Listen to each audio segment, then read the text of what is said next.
Paulo chegou a escrever: se Jesus não ressuscitou, a nossa esperança é vazia. E de todas as pessoas do mundo, nós que somos cristãos, seríamos as pessoas mais dignas de pena, porque a nossa fé não é fácil de viver.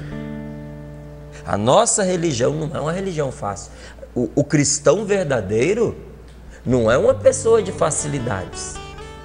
O último lugar onde uma pessoa que está se acovardando vai se refugiar, onde a pessoa vai ali para esconder as suas frustrações, é no cristianismo. Não dá para esconder. Tem gente que diz assim: a igreja é lugar de frustrados. Mentira! Não dá para você ir ali para esconder frustração, porque ali está presente a luz do Espírito Santo. E quando essa luz brilha, tudo fica claro, inclusive as nossas frustrações. Quem vai para a igreja para fugir das próprias frustrações, encontrou o lugar errado. Se a gente vai para se curar, ali é o lugar certo. Mas para permanecer no erro, na frustração, nos nossos pecados, no mal, é o pior lugar para a pessoa ir, porque constantemente ela vai topar com aquilo do qual ela está fugindo. A igreja é lugar de pessoas frágeis, de pessoas fracas, de pessoas pecadoras, mas não de gente covarde. É lugar de pessoas que cansaram de uma vida de mentira e agora, custe o que custar, querem viver na verdade. E na hora que elas tomam esta decisão, Deus se move em favor delas. As pessoas, elas estavam ali unidas na igreja primitiva, debaixo dessa certeza de que Jesus ressuscitou, porque elas viam esse testemunho naqueles que tinham convivido com Jesus. Quem olhava para Pedro não tinha dúvida: esse homem experimentou alguma coisa de diferente. Realmente aconteceu algo com esse Jesus de Nazaré, para que esses homens tenham vivido a mudança que eles viveram, porque enquanto Jesus estava vivo, antes dele ser crucificado, Pedro, os apóstolos, os discípulos, eles eram medrosos, eles eram, desculpa a expressão, mas eram covardes. Jesus o tempo inteiro tinha que estar chamando a atenção deles. Entre eles havia brigas, tinha disputa pelo poder, não é? Tiago e João disputavam poder com os outros apóstolos. No meio deles tinha ladrão. Judas era um ladrão, ele roubava aquilo que estava na bolsa. Isso não sou eu que estou dizendo, é a palavra de Deus quem diz. E ali vai se dizendo, tinha uns que eram mais apegados a Jesus, como era o caso de São João, não é? E outros ficavam assim meio enciumados com isso. Essas coisas todas tinham entre eles, porque eram pessoas igual a gente, igual todos nós, tinham os seus defeitos.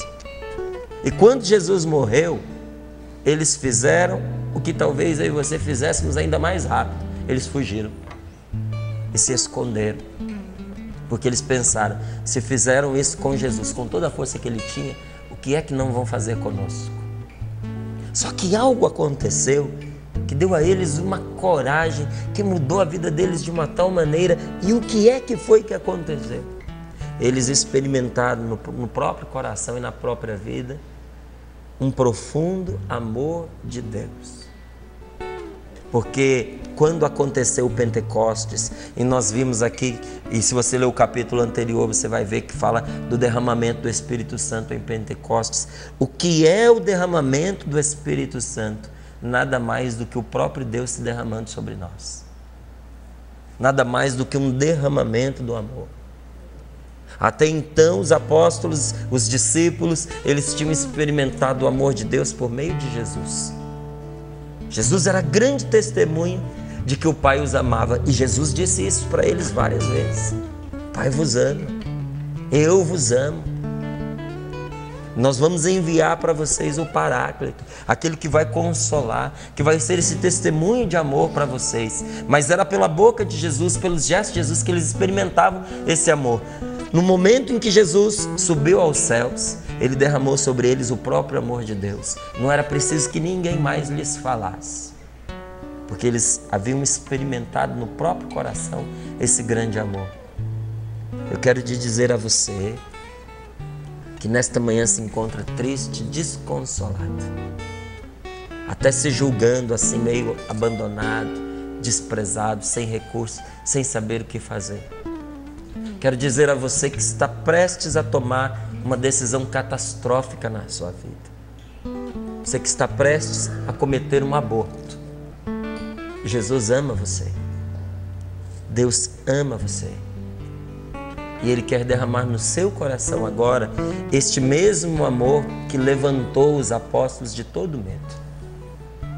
Ele quer dar a você a força e a coragem que você precisa. Ele quer tirar de dentro do seu coração esse desespero, esse medo de que você não tenha mais uma chance na sua vida, pelo erro que você cometeu.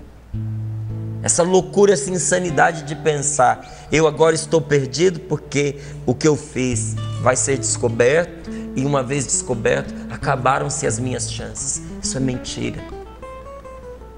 Deixa Deus derramar o Espírito Santo sobre o seu coração neste momento, porque Deus ama você.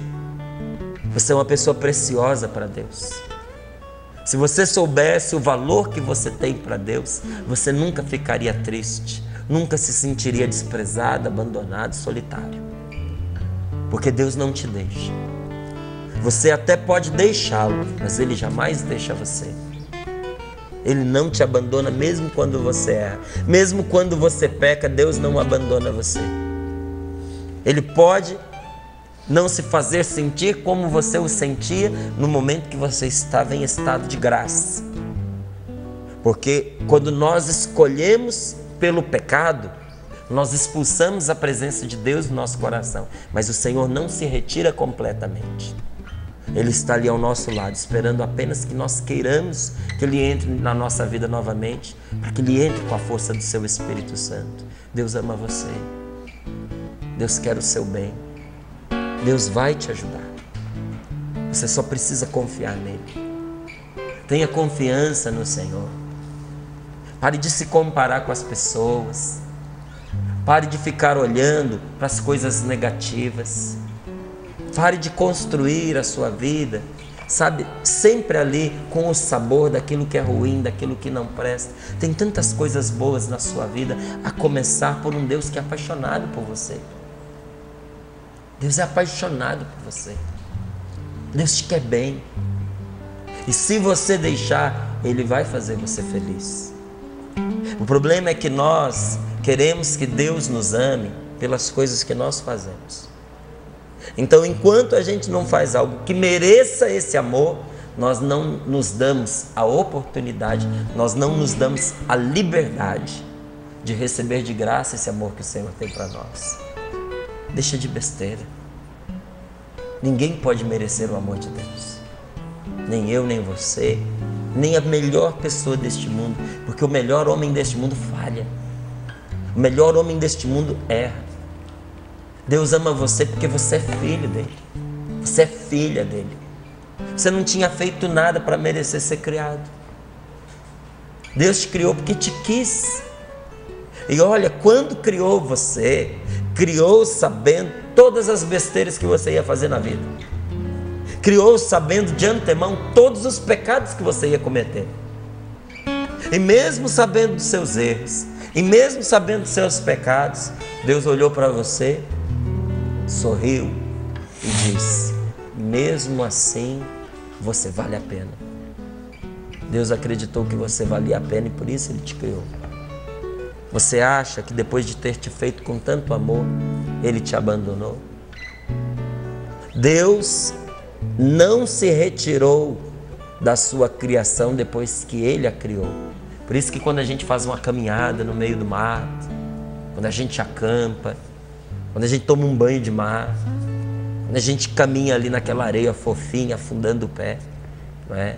Quando a gente vai dar uma volta de cavalo, quando a gente acorda cedo e ouve a natureza se manifestando, o canto dos passarinhos, se a gente para um pouquinho, se a gente respira fundo, nosso coração se enche de alegria, de gratidão e a gente agradece a Deus, porque Deus não se retirou daquilo que Ele criou. Como Ele não se retirou da palavra dEle. Quando a gente ouve a palavra de Deus, nós o experimentamos. Por quê? Porque Ele está presente na palavra.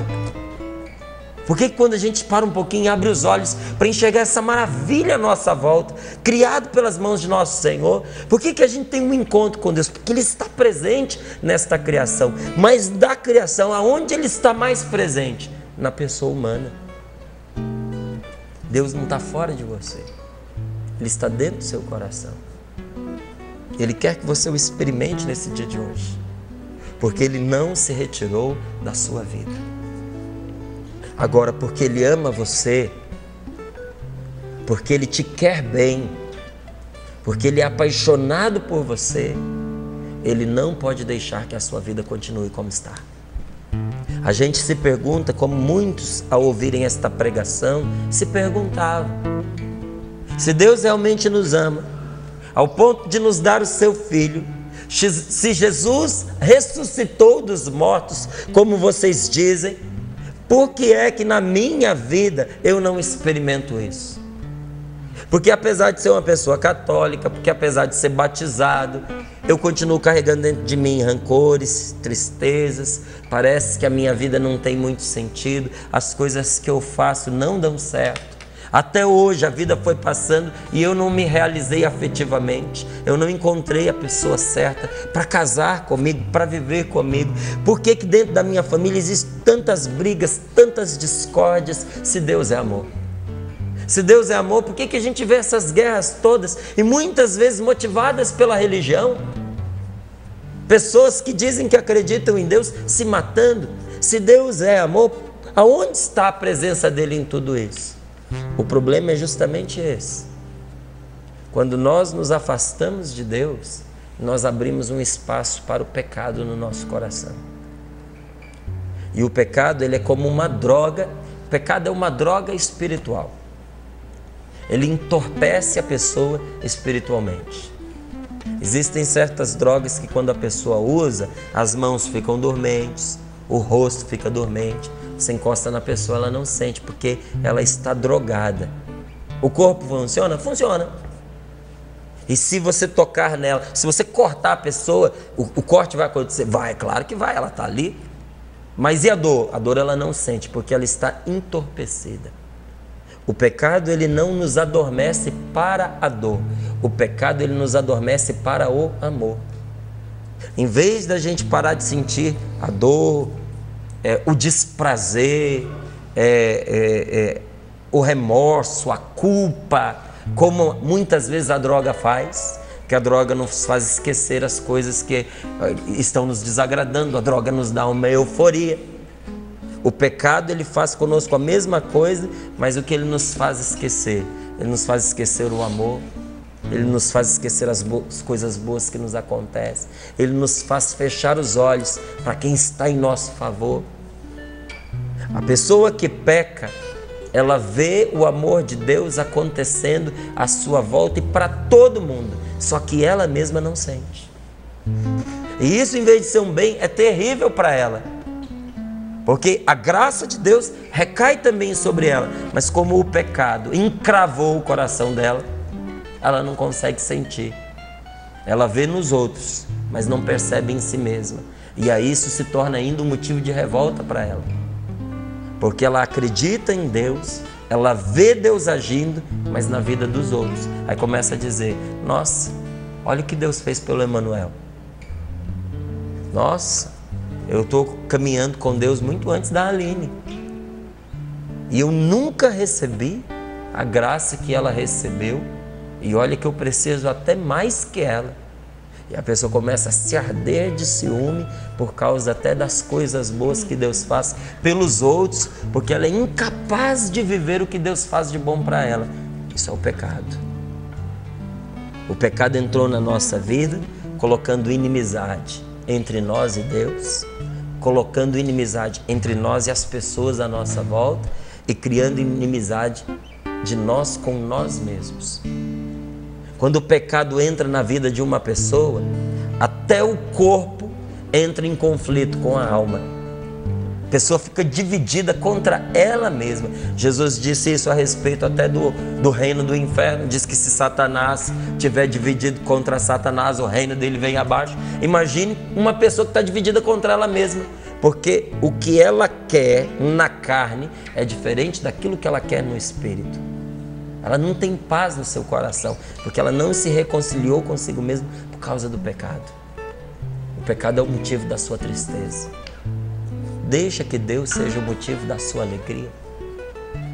Você pode dizer assim, mas olha, eu sei dos defeitos que eu tenho, eu sei das minhas fraquezas, eu reconheço os meus pecados, mas não é de hoje que eu tento lutar contra eles. E não importa o que eu faço, eu sempre caio nos mesmos erros. O que é que eu posso fazer? Então, por isso que a palavra da nossa vida se chama salvação. Porque uma pessoa que consegue resolver o seu problema sozinha, não precisa ser salva.